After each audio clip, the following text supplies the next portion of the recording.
মানে আমি প্ৰায় এতিয়া 3টা বৰ্ষৰ আগৰ পৰাই প্ৰস্তুতি চলোৱা হৈছে আমাৰ ডেকা গাভৰুৰ নেতৃত্বত বহু ধৰণৰ প্ৰস্তুতিৰে আজি মূলধন গোটাই হোৱাৰ এটা সিদ্ধান্ত লৈছো ইয়াত যথেষ্ট আমাৰ গাঁৱৰ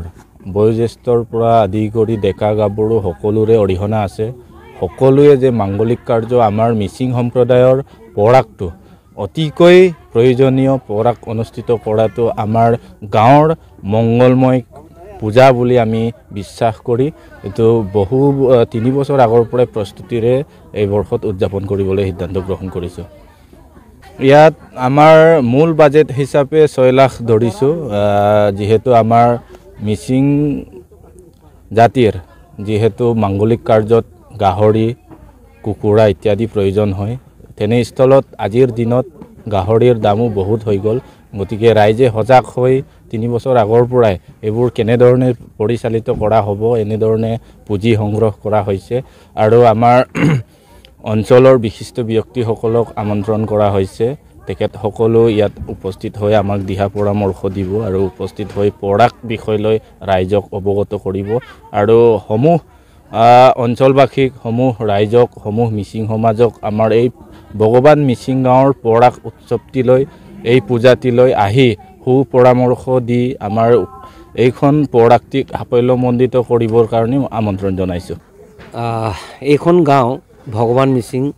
গাঁও এখন এবাৰ পৰাক যেটো প্ৰস্তুতি চলাইছে তেওঁলোকৰ পৰাক হ'ব তৃতীয় বাৰ্ষিক আগতে দুবাৰ ইয়াতে পৰাক খাইছে তেওঁলোকে আৰু আজি প্ৰথম পৰাকৰ কাৰ্যসূচী হিচাপে লাইখুটা স্থাপন কৰিবৰ কাৰণে মোক ইয়াতে আমন্ত্ৰণ জনায় তেওঁলোকৰ ডেকা গাভৰুসকলে আমন্ত্ৰণ জনায় মই আজি লাইখুটা স্থাপন কৰিছো আজিৰ দিনটোৰ পৰাই এই পৰাগৰ মংগলিক কাৰ্য আৰম্ভ হৈছে যেনেকৈ সাইমত পৰৱাপং বনোৱা সকলো ডেকা গাভৰু ইয়াৰ মাই মুৰব্বীসকল যিসকলক দায়িত্ব প্ৰদান কৰা হৈছে তেওঁলোকে আজি ইয়াতে আনুষ্ঠানিকভাৱে আৰম্ভ কৰিছে অলপ আগতে আপোনালোকে দেখিছে তাত সাইমত বনাইছে ডেকা গাভৰুসকলে আৰু বুৱাৰীসকলেও বনাইছে মানে আমি ভাবো এই গাঁওখনে যথেষ্ট এই অঞ্চলৰ নাম কৰা গাঁও বুলি ক'ব লাগিব কাৰণ বহুতো গাঁৱে এতিয়ালৈ এবাৰো পৰাক খাব পৰা নাই তেওঁলোকে এতিয়ালৈ তৃতীয় বাৰ্ষিক হ'ব আমি গৌৰৱান্বিত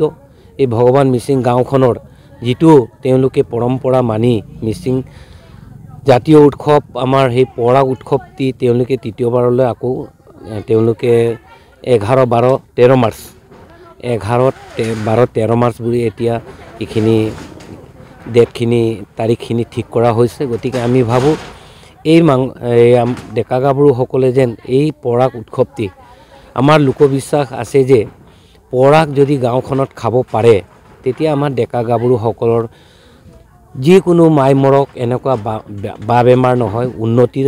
হকে জকলালৈ গুচি যায় বুলি আমাৰ লোকবিশ্বাস এটা আছে এই গাঁওখনত মাৰি মৰক বা গৰু মহ এনেকুৱা হৈছ বসুন্ধৰা সকলোতে আগবাঢ়িব বুলি আগতে কোৱা এটা কথা আছে জ্যেষ্ঠসকলে সেইকাৰণে এই কাৰ্যটো আমি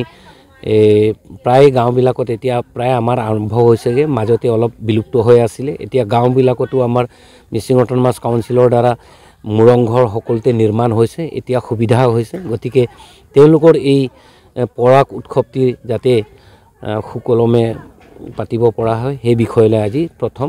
কাৰ্যসূচী হিচাপে লাইখুটা স্থাপন কৰা হৈছে।